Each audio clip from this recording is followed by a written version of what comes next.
Comment combattre la dépendance affective? Hello mes belles, j'espère que vous allez bien aujourd'hui et on se retrouve ensemble pour une toute nouvelle vidéo qui va concerner vraiment la dépendance affective. Aujourd'hui, je vais pouvoir vous donner mes solutions pour que vous puissiez enfin en sortir. Mais avant toute chose, n'hésitez pas à télécharger vos 2 cadeaux qui vous sont offerts juste en dessous au niveau de la barre de description. Vous allez voir que je vous ai créé des supports spécialisés pour vous messieurs afin de mieux comprendre la psychologie féminine et surtout mieux l'appréhender. Vous allez également y retrouver mes formations, que ce soit au niveau de la reconquête amoureuse, de bien comprendre les femmes et aussi une formation sexo spécialement pour vous en barre de description. Et bien évidemment, vous avez toujours l'accès à votre bilan personnalisé. Et donc aujourd'hui, pour vous messieurs, je vais parler d'un sujet qui est quand même extrêmement important. C'est un sujet auquel je suis confrontée au quotidien lors de mes coachings. Cette fameuse dépendance affective qui à un certain moment donné a été beaucoup trop excessive et qui a mené à une rupture sentimentale très souvent, je dois dire très souvent, douloureuse. Donc aujourd'hui, je veux vraiment vous donner mes solutions pour pouvoir y remédier et reprendre le contrôle sur vous, vos émotions et votre cerveau. Très important. Donc déjà, avant toute chose, pour pouvoir combattre une dépendance affective, il va falloir déjà accepter que vous avez été dépendant affectif. Donc, qui dit être accepté d'avoir été dépendant affectif, c'est accepter votre passé. Il faut déjà accepter vos erreurs et ne pas revenir dessus. C'est pour ça que très souvent, quand je suis en coaching personnalisé avec mes coachés, je leur demande d'écrire tout leur passé, toute leur rancœur, tout leur déni, tous leurs regrets aussi, et de pouvoir après déchirer la feuille, voire même la brûler, et après, on reprend un nouveau départ. Donc déjà, si vous n'êtes pas dans la capacité d'accepter vos erreurs, vos regrets, le fait que vous avez été dépendant affectif, parce qu'attention, ce n'est pas une honte, hein, il y a beaucoup de personnes qui ont été dans une dépendance affective, donc ne pensez pas que vous êtes une personne qui est complètement psychopathe, pas du tout. Mais il faut savoir l'accepter. Ça, c'est très important pour pouvoir avancer. Donc ça, c'était le premier point. Accepter son passé et accepter aussi de ne plus revenir dessus.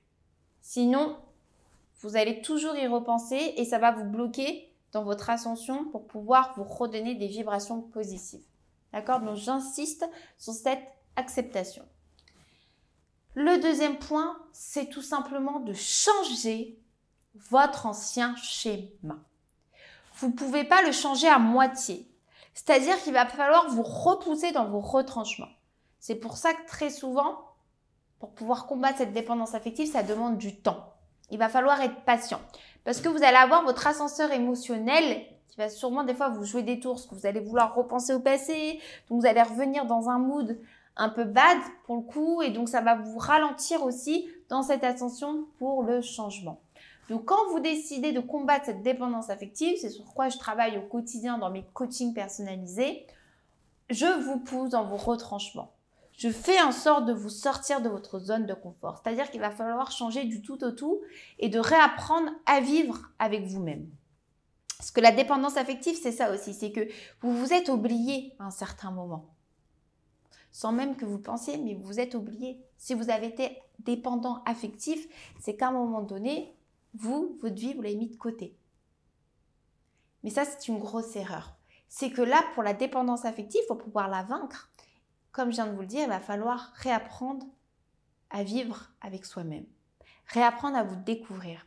Réapprendre à découvrir vos passions, les choses qui vous font vibrer, les choses qui vous font kiffer, les choses qui vous font du bien. Tout ça, il va falloir le mettre en place. Donc, on change littéralement son ancien schéma. D'accord? C'est la règle d'or. Et ce n'est pas juste 1 à 2 fois par semaine. C'est tous les jours. Tous les jours quand vous vous levez, vous savez ce que vous allez faire.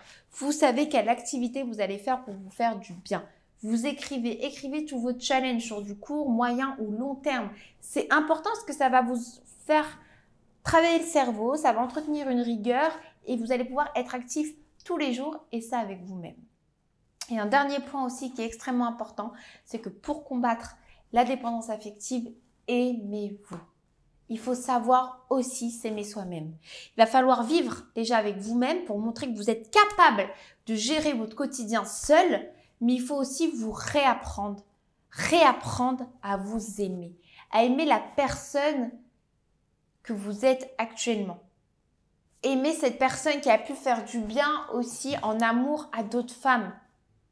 Pensez aussi que vous avez un potentiel pour pouvoir faire du bien aux gens. Et ça, c'est extrêmement important parce que si vous ne le faites pas vous-même, personne ne le fera pour vous et ça, je vous le garantis. J'espère en tout cas que cette vidéo vous aura plu. N'hésitez pas en tout cas à laisser un commentaire si vous aviez la moindre question. J'y répondrai vraiment avec plaisir. Un petit pouce bleu, ça donne toujours de la force. Donc, n'hésitez pas à liker. Et si vous voulez vous abonner à ma chaîne, c'est avec grand plaisir que je vous accueille. Tous les jours, je partage des contenus vidéo afin que vous puissiez vous sentir plus épanoui dans votre quotidien sentimental. Il ne me reste plus qu'à vous souhaiter une super belle journée. Je vous dis à très bientôt et surtout, prenez bien soin de vous.